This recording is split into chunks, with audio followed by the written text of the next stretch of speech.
Ladies and gentlemen, could you put your hands together and help me welcome our presenter, Mr. Jermaine Johnson.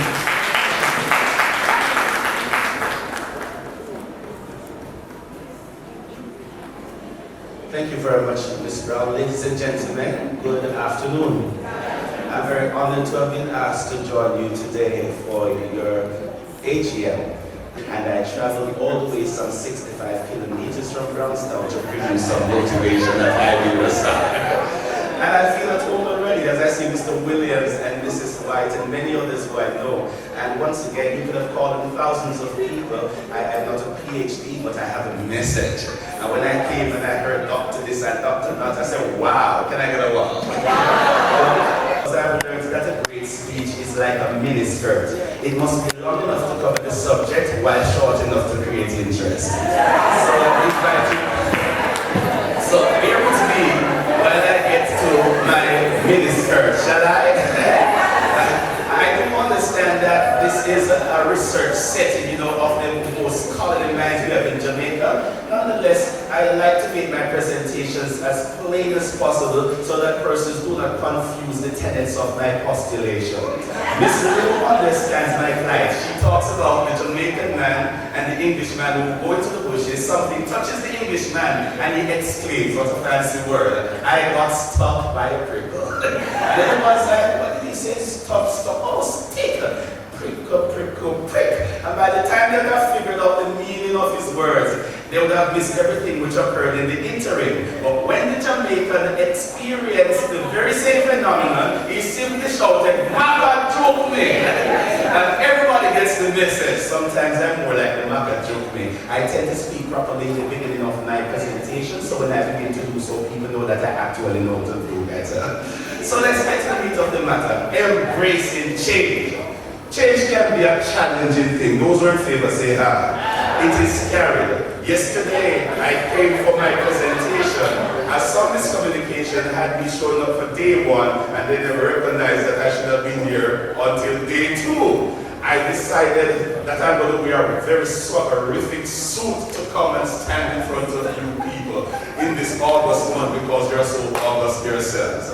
And when I stepped out, one of your colleagues, I don't know if she's here, looked at me and said, wow, that suit is very arresting. I almost replied to her, anything you say can be used against you. But I insisted on the same. And when recognizing that, hey, you're not going to present today, and I looked at my schedule and recognized I could come back, so I acquiesced, and I was like, man, they missed the suit. And a few of you saw me, and I said, you know, maybe you could just re-accessorize it and come back again, because the majority of them will not have seen it. You know, like the ladies when they're going to weddings, they don't want to wear the same outfit because they don't want the MC to be the same, or some guest that is at the same wedding to say, I don't want fresh, So I changed it nonetheless. And it was painful, but I think I did well. What do you say? Embracing change. So as I said, it's the miniskirt, and I can guarantee you that even if I go a little beyond the miniskirt, I will not go above 2 inches below the knees. In the early segments of the Rio Grande Valley in Portland, where I'm from, lies a very popular diving, swimming, and fishing spot, some 10 kilometers out of the capital, Port Antonio, known as the Nasty Davis. As to what derived this name, I have absolutely no clue. But Nasty Davis has some wonderful cascading hills and farms when you're there so tranquil and serendipitous as you bask in the day's sun, swimming and having fun, taking dives from rocks that are 20 feet above the water level, but it is deep enough to facilitate your dive. And one day as a child, while swimming in the Nasty Davis, something intrigued me. I came across a school of jackfish shoaling in the Nasty Davis. And what appalled me was that the Nasty Davis is located some 9.35 miles or 14.9 kilometers from where the Rio Grande debouches into the Caribbean Sea. Hence my question then, how did they get there? And it puzzled me for a while, because they were not a few. So I never thought that somebody just threw them in. Until later on in life, I learned that mature fish of certain species, when they get to that stage, they have a natural instinct to reproduce. And not just for reproducing sake, but to make sure that they secure their future generation, that their species are not wiped out. And what they do at that point, being euryhylene, we have the anadromous fish who are born into water and then they go and live most of their lives in the sea before returning to water to reproduce and die. And so these include like the salmon and the striped bass and the sturgeon, etc. And these fish would migrate upstream and fight against the falls and all, because Nasty Davis is not a flatbed area going to the sea. You have all those falls and rocks and crevices and corners, so it must have been a difficult journey. And I learned that they do so migrating in large quantities where the males and the females gather together and they breed up multiple eggs to mitigate against entire species being wiped out, and also to protect them from predators which are typically gathered in greater quantities downstream. And upstream provide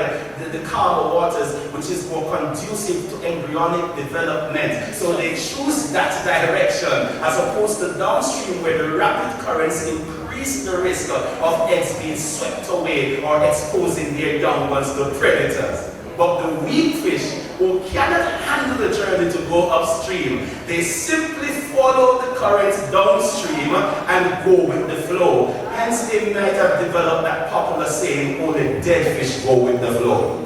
Going upstream is a difficult thing. It takes a whole lot when you're in your complacency and your comfort zone for you to reroute yourself, transplant yourself, and to take on something new, especially when you're stepping up in age at this stage. But you can embrace change with RIIP. Please don't die. I never said RIP. RIIP, retrospection, introspection, inspection, and prospection. Shall we say together? Retrospection, introspection, inspection, and prospection. Retrospection. Look back and remember the time when you entered into this education ministry, when you were bursting with passion to transform the minds of the youth of Jamaica. You saw many challenges ahead of you, and irrespective of how they looked to you then, here you are stepping up your game till you are back to the point of being education officers. It shows that you are wired for change, because if you made the journey from where you began to where you are now, it shows that you have what it takes to take on new change. If you're in favor, say hi. It is scary. Introspection. Human beings typically have a useless syndrome. That's why sometimes I'm tired of the rice, and sadly some people say they're tired of the man. You understand? Or tired of the woman.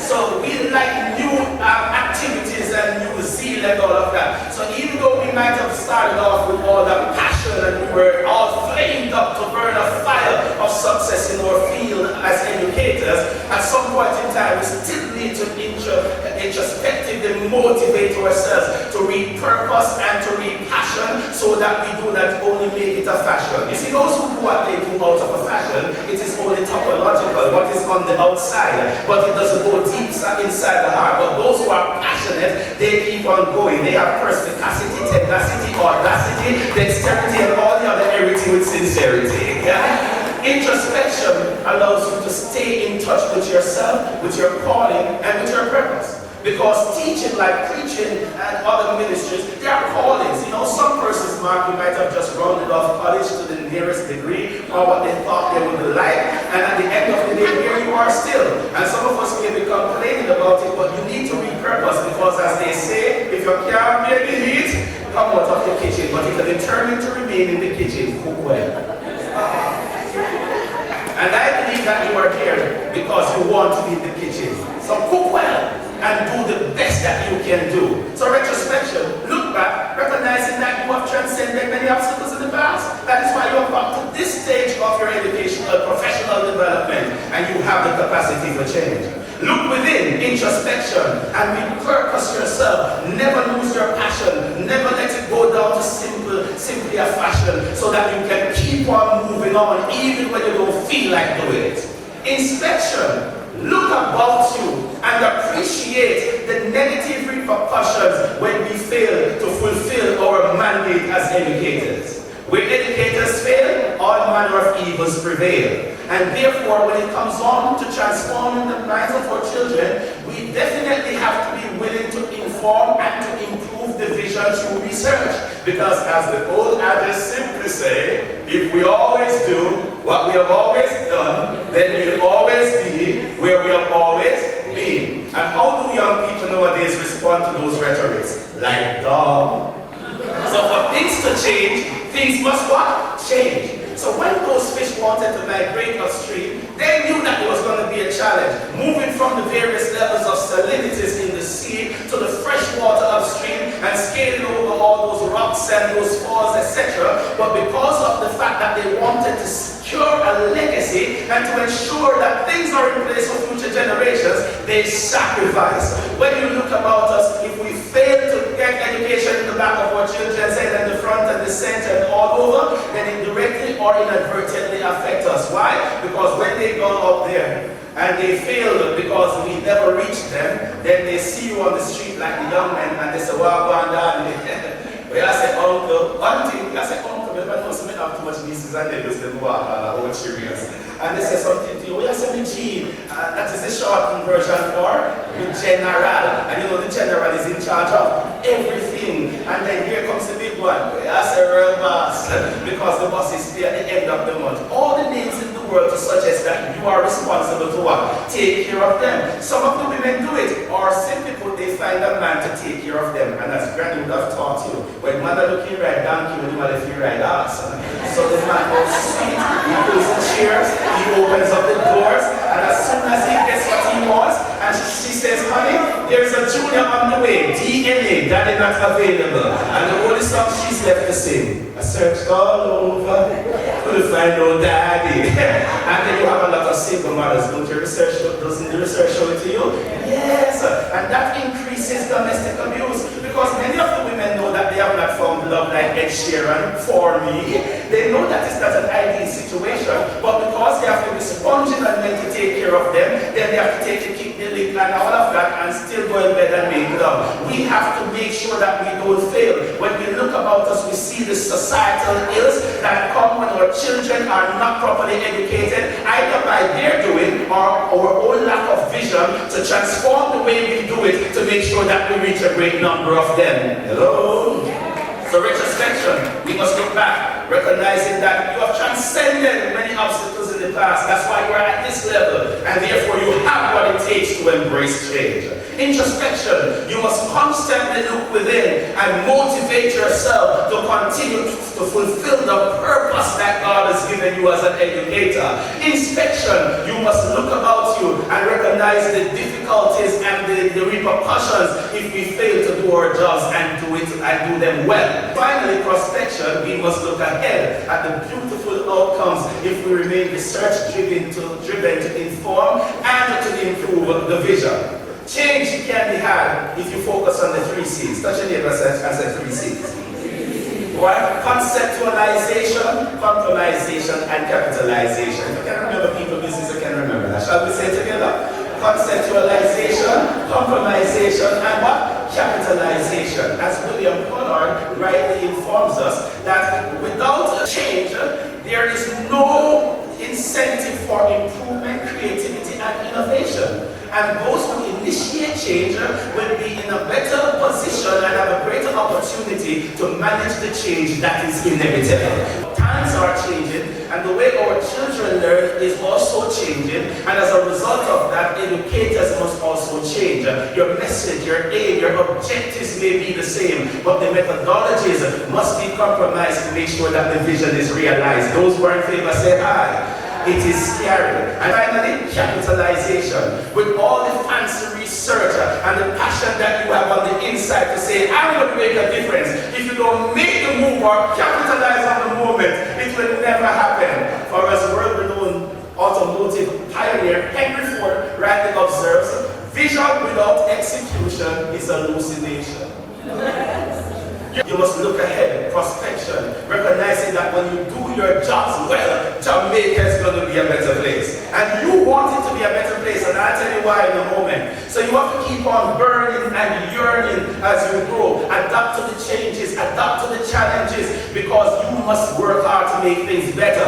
And I like how Arnold H. Glasser, Mrs. White, puts it. He says that success is never the result of spontaneous combustions. You must set yourself on fire. Not literally now, don't burn down Iberostar and tell them the pastor told you so. You must continue to burn in your passion to excel at that which you do.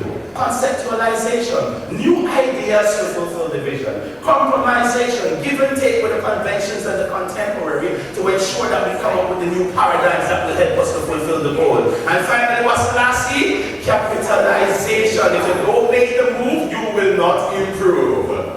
So retrospection, look back and see that you have made changes all your life up until this point, so you have the capacity for change. Introspection, look within and constantly motivate and repurpose yourselves. Inspection, look about at the negative repercussions that we will experience if we fail to fulfill education's goals. And also prospection, look ahead at the beautiful outcomes that will be achieved if you do what you do very well. The success of an educator is not based upon how much you make, but upon how many you make. What did I just say? Not based upon what?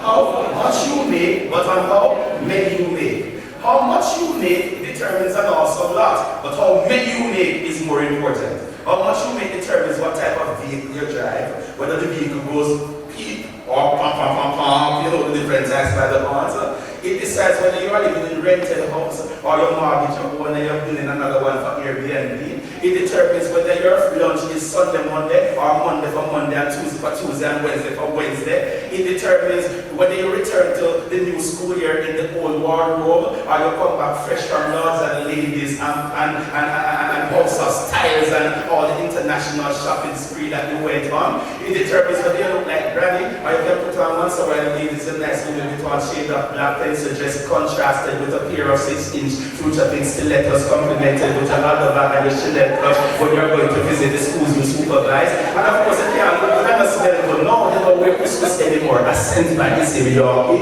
you know, Perry Ellis 360-degree, Gucci Bloom, and Kim Kardashian. And you put on all the L'Oreal products, the facial powders, and high chicken with your rashes. And of course, a woman is never too fixed up until she attends to her hair. And for those who have no hair, they subscribe to HBO, hair belonging to others. And you don't want to be sporting Revia and Conical every day, Peruvian and Brazilian, with a copper sunset and your cranberry crush. I saw some ruby red earlier on, I don't know where it went. And you want to step it up. How much you make does an awesome lot. But how many you make is more important. And that's why you must adapt to the changes. Because how many you make determines when the students who you have supervised return to haunt you or to flaunt you. Whether you see them on television on profile with Faye Ellington being celebrated or on the evening's news being incarcerated. Whether you populate prisons or you populate workplaces.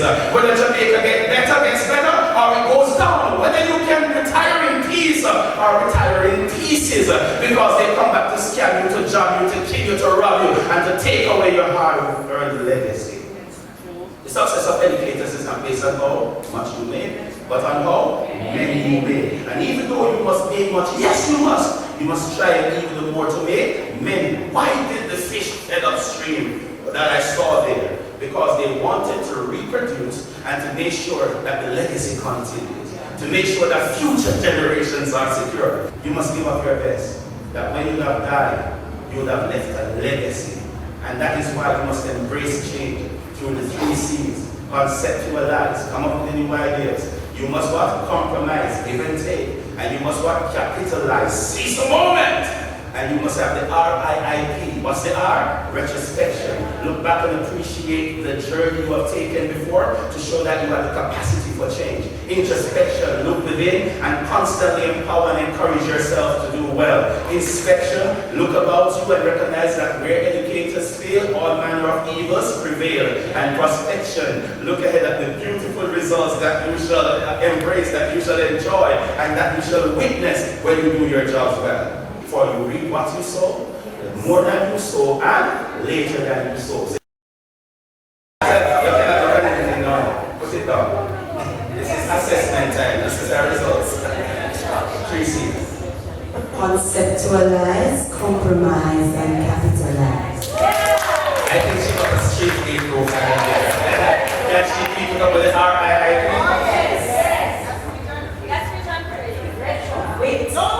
Retrospection, yes, introspection, yes, inspection, yes, and prospection.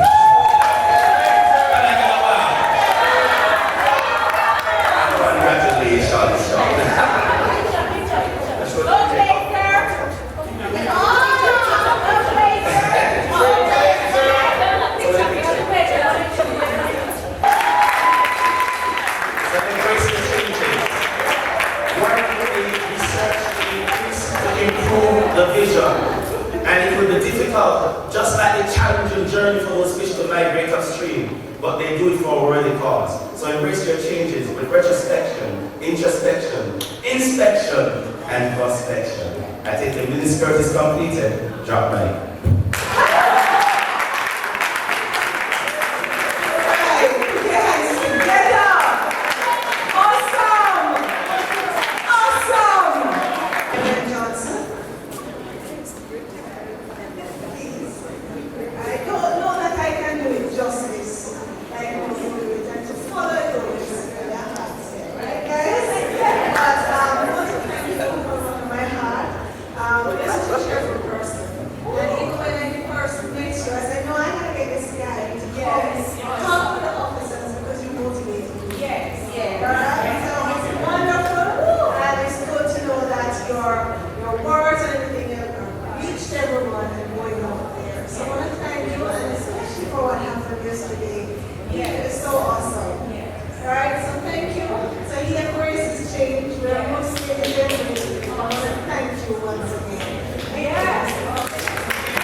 Motivation for success. Engage, empower, enrich. And I have some brochures with the details of it, and I'm looking forward to partnering with the QECs and the regions for us to come in with our team and to motivate the children so that they can do extremely well. And like what we're here today, we should already make sure that you heard it first and you should get it first in Jesus' name.